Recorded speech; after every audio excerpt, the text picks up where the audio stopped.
I felt a bit like Sachin Tendulkar, and my face was about as ubiquitous everywhere as Amitabh Bachchan.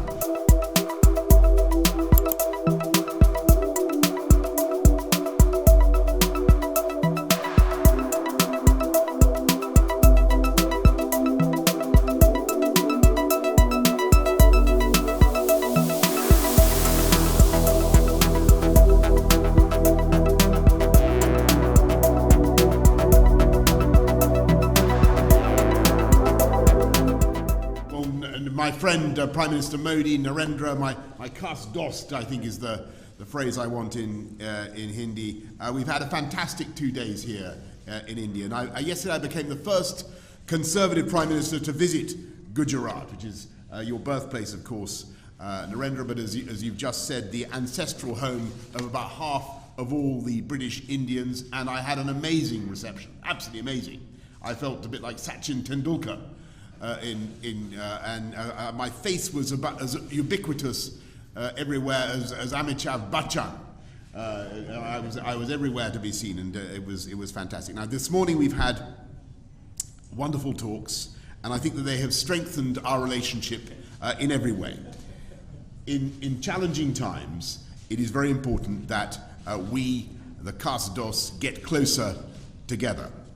And I believe the partnership between Britain and India, one of the oldest democracies, Britain is one of the oldest, I mean Iceland they say is older, but we're one of the oldest, and India, certainly the largest democracy, is one of the defining friendships of our times. And what we're doing is taking forward an ambitious 10-year roadmap, and sometimes it can be hard to tell whether something is British or Indian, or frankly, Brindian. And on Wednesday, I went to the airport in a Range Rover, Indian-owned but made in Britain. And when I arrived here on Thursday, I visited JCB, British-owned but made in India, exporting 60,000 around the world, by the way, 110 countries.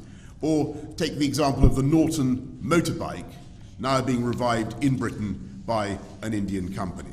And I'm very pleased that this visit has not only deepened our economic partnership, we've agreed new deals worth £1 billion and created more than 11,000 jobs across the UK in everything from electric buses to the robotic surgery of Smith & Nephew, which I saw yesterday, as well as in artificial intelligence, where India's strengths are remarkable.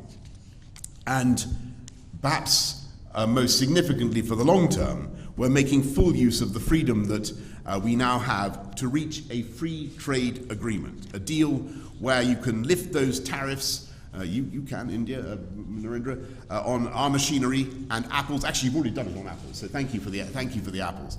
And in turn, we can lift the tariffs on your rice and textiles.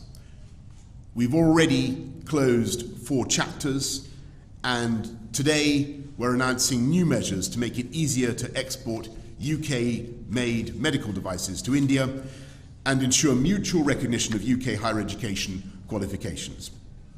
And as the next round of talks begins here next week, we're telling our negotiators, get it done by Diwali in October.